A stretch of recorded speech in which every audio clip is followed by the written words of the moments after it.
우리 좌우 사람에게 하나님의 은혜가 넘치는 한 해가 되기를 소원합니다. 한번 축복합시다. 네, 예전에는 대박 나세요라고 했는데 아무리 해도 대박은 나지 않고 쪽박만 나니까 이젠 그런 소리 하지 말고 하나님의 은혜가 넘쳐나기를 바랍니다. 할렐루야. 오늘은 아버지께서 약속하신 것을 기다리라 라는 제목으로 말씀을 나눕니다. 건강하고 소망에 찬 아름다운 모습으로 귀한 자리에 참여하신 여러분을 주의 이름으로 환영하고 축복합니다. 2026년도에는 사도행전을 통해서 하나님께서 저와 여러분에게 주시는 영적 메시지를 살펴보고자 합니다. 오늘 본문 사도행전 1장 1절에서 5절 말씀을 통해서 하나님의 음성을 저와 여러분이 듣고 나누며 고백하며 실천하기를 소원합니다. 오늘 예수님께서 십자가에 모든 고난 후에 부활하신 모습으로 1절, 2절에 보니까 제자들을 찾아오셨습니다. 그것도 무려 40일 동안 찾아오셨고 함께 하셨고 여러 가지 증거들을 친히 보여주셨습니다. 예수님께서 하나님의 나라에 관한 말씀을 하시면서 오늘 4절에 이런 말씀을 느닷없이 하십니다. 얘들아, 예루살렘을 떠나지 말라. 한번 고백합시다. 예루살렘을 떠나지 말라. 갑자기 예루살렘을 떠나지 말라. 이 명령을 받은 제자들의 마음은 어떠하겠습니까? 제자들이 그 느끼는 예루살렘에 대한 감정은 어떤 감정들이었을까? 당시 예루살렘은 어떤 상황이었습니까? 또 제자들에게 예루살렘이란 어떤 곳이었을까? 예수님께서 모진 고난을 당하시고 십자가에서 죽임을 당하셨던 곳이 예루살렘입니다. 제자들에게는 따라서 두 번 다시 기억하고 싶지 않은 큰 상처가 뼛속까지 스며 있는 곳이 예루살렘. 더욱이 예루살렘 성 가득히 죽음의 그림자가 머물러 있는 것입니다. 아직도 부활하시고 40일이 지났지만 살벌한 죽음의 살기가 곳곳에 가득히 고여 있는 것입니다.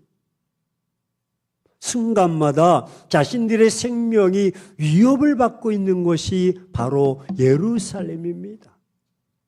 따라서 할 수만 있으면 한시라도 속히 떠나야 하고 싶은 장소가 예루살렘입니다. 그럼 예수님께서는 이 고통스러운 장소를 기억조차도 하기 어려운 이 장소를 왜 떠나지 말라고 하시는 것입니까? 누구보다도 제자들의 심정을 잘 아시는 예수님께서 왜 그런 명령을 하십니까? 이와 같은 환경을 제자들이 어떻게 감당하라고 말씀하십니까? 참으로 곤란한 부탁입니다. 야야야, 어서 떠나라. 그렇지 않으면 너희들도 나처럼 어려움을 당할 거야. 그렇게 말씀하셔야 되는데 쉽게 행동하기가 어렵습니다. 하지만 예수님께서 그렇게 하신 데는 이유가 있습니다. 예수님께서 그렇게 명령하신 데는 그만한 이유가 있으셨던 것이 모르시는 것이 아닙니다. 떠나지 말라 하시는 것은 바로 이 예루살렘에 한번 고백합시다. 하나님의 약속. 하나님의 약속이 머물러 계시기 때문입니다. 상황은 그렇지만, 현실은 그렇지만, 현실적으로 보면 매우 납득하기가 어렵습니다. 생명의 위협을 느끼는 곳으로 머물러 있기에는 매우 어려운 장소입니다. 숨을 쉴 수가 없습니다. 자칫 잘못하면 목숨을 잃습니다. 하지만 제자들은 이 장소를 떠나서는 안 되는 것입니다. 왜? 이곳에서, 이 예루살렘에서 하나님의 약속을 기다려야만 했기 때문입니다. 하나님께서는 이 예루살렘에서 예전에 하신 약속을 성취하시려는 계획을 가지고 계십니다. 요한복음 14장 16절 말씀하고 계십니다. 내가 아버지께 구하겠다. 또 다른 보혜사를 너희에게 보내주실 것이다. 그리고 영원토록 너희와 함께 할 것이다. 약속하셨습니다. 더욱이 14장 26절에는 보혜사 성령 아버지께서 내 이름으로 보낼 그 성령을 내가 너희에게 보내줄 것이라고 26절에 말씀하고 있습니다. 요한이 물러 세례를 준 것처럼 예루살렘을 떠나지 말라는 것입니다. 이제는 성령으로 세례를 받을 때가 되었다는 것입니다. 따라서 예루살렘을 떠나지 말라는 것입니다. 그렇습니다. 제자들은 성령의 세례를 받지 않고서는 아무것도 할 수 없습니다. 이 모든 사실을 주님은 너무나 잘 알고 계십니다. 보십시오. 제자들 모두는 세상의 권세 앞에 여지없이 무너진 실패의 경험들을 가지고 있습니다. 성령을 덧입지 못한 제자들은 예수님을 사랑하고 예수님을 고백하고 따라다녔지만 결국 모두가 겁쟁이 되었고 결정적인 순간에 다 배신하고 말았습니다.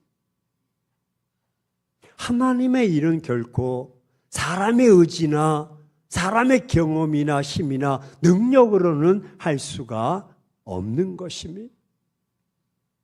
아버지께서 보내주시는 그 성령을 덧입어야만 다시는 세상에 대해서 실패하지 않는 것입니다.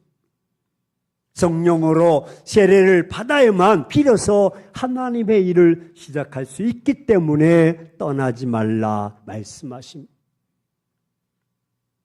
요한의 물세례는 회개의 세례로 죄를 씻는 예표이기도 합니다. 물에 잠겼다가 일어날 때는 다시 죽었다가 다시 사는 예표이기도 합니다. 하지만 성령의 세례는 하나님의 능력 안에서 나의 속사람이 죽고 내 안에 예수님이 사는 것입니다. 물 세례와 성령 세례는 근본적으로 다릅니다. 성령 세례를 통해서 새롭게 태어난 사람만이 이 모든 일을 감당할 수가 있는 것입니다. 예수님의 이끄심을 따라 예수님의 남겨놓은 일들을 감당할 수가 있습니다. 다시 살아나는 사람은 예수님 것으로 사는 것입니다. 내 고집, 내 경험, 내 신앙의 경륜, 직분이 아닙니다. 성령으로 세례를 받아야 하는 것은 그로 인해서 능력을 덧입기 때문에 그렇습니다. 성령께서 제자들의 그 속사람을 점령하고 통치하고 지배할 때 그들은 마침내 성령님으로 인해서 하나님의 위대한 능력을 덧입게 되는 새 사람이 되기 때문입니다. 따라서 성령의 능력을 덧입어야만 그들이 하나님의 일을 할 수 있기에 예수님은 떠나지 말라고 말씀합니다. 성령께서 속사람을 점령하는 것을 우리는 한번 고백합시다. 성령 세례. 예. 성령 세례를 받지 아니하면 제자들은 하나님의 일을 할 수가 없습니다. 따라서 보혜사 성령님은 떠나지 말라고 말씀합니다. 바로 이 예루살렘으로 오시기 때문에 그렇습니다. 부활의 예수님께서 제자들에게 예루살렘을 떠나지 말라고 명령하신 것입니다. 예루살렘을 떠나지 말라고 명령함을 받은 사람들, 어떤 일이 있어도 예루살렘을 떠나면 안 됩니다. 왜입니까? 그 힘든 시간을 견뎌내는 것이 바로 성령님의 세례를 받을 수 있는 오히려 기회가 되기 때문입니다. 성령의 세례를 받으면 어떤 어려움도 능히 이겨낼 줄로 믿습니다. 이길 수가 있는 것입니다. 성령 세례를 받으면 그 어떤 환경을 통해서도 하나님의 살아계심을 체험하게 됩니다. 성령의 세례를 받으면 하나님께서 하시고자 하는 모든 것들을 우리가 체험하게 되고 알게 되는 것입니다. 그러므로 머물러 하시는 예루살렘은 어디입니까?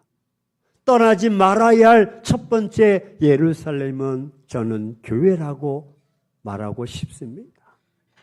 우리 자국 사람에게 교회를 떠나지 말자.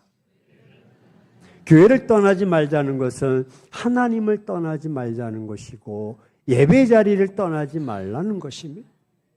왜 우리가 교회에 하나님을 예루살렘인가 하면 교회는 하나님께 예배를 올리는 공적인 장소이기 때문에 그렇습니다. 하지만 이곳에는 거룩함만 있는 것이 아닙니다. 마치 예루살렘에 살벌한 죽음의 공포 그림자가 드려져 있듯이 말입니다. 오늘날 교회 안에도 마찬가지입니다. 하나님을 바라봐야지 사람을 바라봅니다. 왜? 여러 사람이 모여 있는 이유로 어찌 보면 교회는 매우 시끄럽습니다.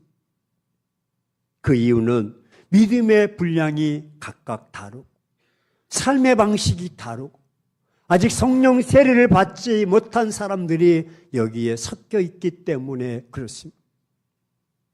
이것은 매우 고통스럽고 힘들게 느껴질 때가 있을 수가 있습니다. 하지만 그때가 바로 성령의 세례를 받을 때인 줄로 믿습니다. 어떤 이들은 이 같은 이유로 교회를 등지고 아예 세상으로 나가는 사람이 있습니다. 세상 어디에도 조용하고 거룩한 곳은 없습니다. 어떤 글에 이런 글이 있습니다. 아유, 교회가 지지고 볶고 싸우고 서로 잘났다고 그런 모습 보고 막 상처가 돼서 다른 교회를 옮겼습니다.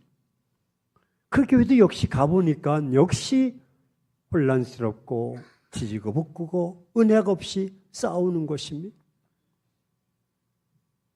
그래서 주님께 기도했습니다. 하나님, 그 좀 온전한 교회, 주님 같은 교회는 없습니까? 소개해 주시면 제가 그 교회에 옮기겠습니다. 그랬더니 어느 날 하나님이 음성을 들려주시더랍니다. 야, 이놈아, 그런 교회 있으면 내가 가겠다. 예, 지상의 교회는 온전치 않습니다. 각각 냄새나고 각각 개성이 다르고 성격이 다르고 신앙의 믿음의 분량이 다릅니다. 물세례 받은 사람과 성령 세례 받은 사람이 섞여져 있습니다. 따라서 우리는 어떤 이유로 인해서 교회를 떠나서는 안 됩니다. 어떤 이는 그로 인해서 아예 교회를, 하나님을 등지는 사람도 있습니다. 말씀드렸듯이 세상 어디에도 조용하고 거룩한 곳만 있는 것은 없습니다. 그래서 어떤 이는 몸은 교회에 있는데 그런 것 때문에 마음이 떠나 있는 사람도 있습니다. 안 나올 수는 없고 나와도 담을 쌓아버립니다. 중심이 없는 몸은 365일 교회에 머물러 있다 하더라도 결국 자기 자신은 물세례에 끝나버리고 성령 세례를 받을 수가 없습니다. 그로 인해서 주어지는 문제 때문에 갈등합니다. 머물면 머물수록 성령 세례를 받고자 하는 사람들은요, 어쩌보면 아픔이 오기도 하고 고통이 되기도 하고 위험이 되기도 합니다. 2000년 전에 예루살렘처럼 말입니다. 심지어 위험이 될 수도 있는 상황입니다. 하지만 어떤 이유서라도 뭔가 마음이 하나님을, 교회를, 예배를 떠나서는 안 되는 것입니다. 또한 떠나지 말아야 될 두 번째 예루살렘은 내게 주어진 환경입니다. 어떤 이들은 이 삶과 환경 한번 고백합시다. 삶, 환경. 근데 이 어려움 때문에 예루살렘을 떠남. 아이고, 교회 다녀도 좋은 거 없고 나아지는 것도 없고, 아유, 그만 두자. 자신에게 주어진 환경이 어떠한 어려움과 고달픔 때문에 자꾸 마음이 식어지고 예루살렘을 떠나려고 합니다. 그곳에 계시는 하나님의 임재하심과 하나님의 역사를 기억하지 못하면 자꾸 물세례에 자꾸 예루살렘을 떠납니다. 그 속에 계시는 하나님을 체험하지 못하고 기억하지 못할 때 예루살렘을 떠나게 되는 것입니다. 그 환경을, 그 고난을, 그 역경 속에서 주장하시고 섭리하시는, 역사하시고 마침내 세우실 하나님을 기억하지 못할 때 예루살렘을 자꾸 떠나게 되는 것입니다. 쉽게 말하면 이런 것입니다. 내가 이해할 수 없고 감당할 수 없고 내가 이해도 감당하지 못하는 그 환경과 삶이 주어질 때 우리는 조심해야 됩니다. 왜냐하면 그 사건을 바라보는 나의 태도가 사람을 바라보고 환경을 바라보기 때문에 예루살렘을 자꾸 떠나는 것과 같은 상황이 됩니다. 내게 주어진 환경을 바라보면서 하나님을 만나지 못하는 그 자체가 바로 예루살렘을 떠나는 것과 같은 것입니다. 그렇습니다. 하나님이 없는 나의 환경은 곧 내가 하나님을 떠나 있는 것입니다. 이런 사람은 환경에 넘어져서 교회마저도 하나님마저도 떠나버리는 것입니다. 반면에 이와 같은 사람들은 예루살렘을 떠나지 않습니다. 아무리 고달프고 견디기 힘들고 고통스러운 삶이 계속 이어져도 하나님의 역사를 사모하며 기다립니다. 하나님께서 하시는 환경이라고 삶이라고 인식하는 사람들은 그 삶이 아무리 어렵다 할지라도 질병과 가난과 역경 속에 있다 할지라도 하나님의 역사를 기다립니다. 사드락과 메삭과 아벳느고가 그 풀무불 속에서도 하나님의 임재하심을 기다리듯이 사자굴 속에 들어갔던 다니엘처럼 그 상황 속에서도 하나님의 임재하심을 기다리는 것입니다. 하나님께서 간섭하시는 환경에서 하나님께서 함께 하시는 환경이라고 인식하는 사람들은 결코 좌절하고 포기하지 않고 떠나지 않고 하나님의 역사를 기다리는 것입니다. 이런 모습이 바로 예루살렘을 떠나지 않는 자세인 것입니다. 왜냐하면 그들은 그 환경 속에 하나님의 약속이 숨겨져 있다는 사실을 알고 믿기 때문에 그렇습니다. 이런 자들은 공적인 예배도 떠나지 않습니다. 삶에 있어서도 포기하지 않습니다. 절망하지 않습니다. 내려놓지 않습니다. 그 상황 속에서도 하나님이 나와 함께 하심을 믿고 마침내 그 줄을 붙잡고 나아가는 것입니다. 몸만 와 있는 것이 아니라 마음도 생각도 모든 것들이 나와 있는 것입니다. 사랑하는 행복한 교회 성도 여러분, 우리가 우리 삶 속에 2026년도 우리에게 허락해 주셨는데 때로는 교회 안에서 누구 때문에 뭐 때문에 문제가 발생될 수도 있고 그래서 마음에 상처 입을 수도 있습니다. 또 살아감에 있어서 경제적으로 어렵고 삶이 공고할 때가 있을 수 있습니다. 이럴 때일수록 우리는 가감하게 오늘 말씀을 부여잡고 어떤 일이 있어도 나는 하나님을 떠나지 않고 교회를 떠나지 않고 예배 자리를 떠나지 않겠다. 어떤 상황 속에서도 내 환경 포기하지 않고 반전의 역사 세우시고 쓰시는 하나님의 약속을 부여잡고 나아가는 것입니다. 아무쪼록 사랑하는 행복한 교회 성도 여러분, 예루살렘을 떠나지 말고 하나님을 떠나지 말고 교회를 떠나지 말고 삶을 포기하지 않기를 주의 이름으로 축원합니다. 하나님은 그 약속을 부여잡고 나가는 자에게 함께 하시고 승리케 해 주시는 것입니다. 우리의 삶이 아무리 우리의 교회가 아무리 어렵다 할지라도 2000년 전 예루살렘만큼은 어렵지 않습니다. 우리 삶이 아무리 공고하다 할지라도 2000년 전 제자들의 삶처럼 공고하진 않습니다. 그들이 떠나지 않았던 것은 성령 하나님께서 함께 하시면 능히 이겨낼 줄로 믿습니다. 그러면 그럴 때일수록 성령 하나님을 체험하며 마침내 열려지는 역사, 하나님의 임재하심과 경험을 치유받고 살아가는 우리 모두가 되기를 주의 이름으로 축원합니다.